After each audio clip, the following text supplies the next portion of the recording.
Duncan, it's great to be here. Yeah, at the good to see you University again. of Manchester. Welcome. Welcome to Manchester. Thank you. And you've been here, just shy of 2 years. 2 years, yeah. So, reflections about the differences, it's a broad question, but reflections about the differences between here and University of Sydney and the broader landscape. Look, I mean, there are a lot of similarities. I guess the biggest difference for me is just the role that the university plays in the city is quite distinctive, and I've really enjoyed that. In Sydney, you've got a large number of universities, you've got a big sort of environment to work in. Manchester's a growing, booming city, but the role of the university is so important. It's unique, and I've really enjoyed that. Yeah.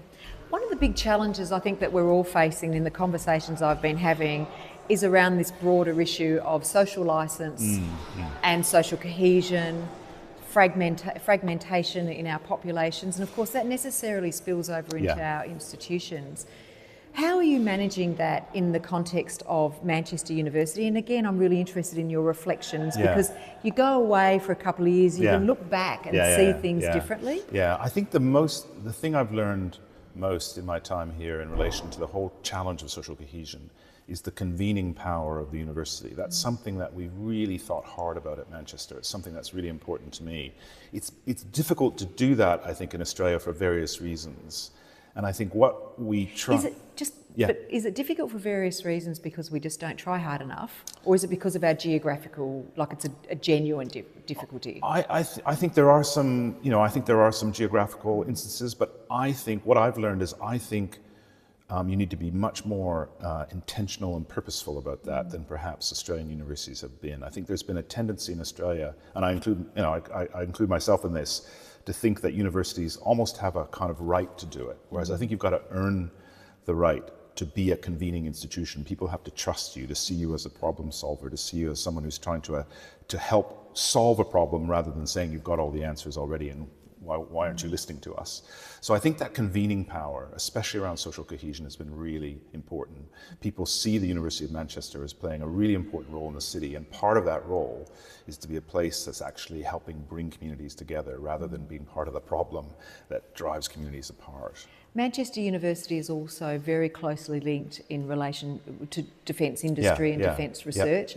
And that does link to the discussion we've just been having as well around, there are challenges with that. Many in the community don't like universities doing that. And of course, the Group of 8, we do a lot of defence-related research, and we're finding that.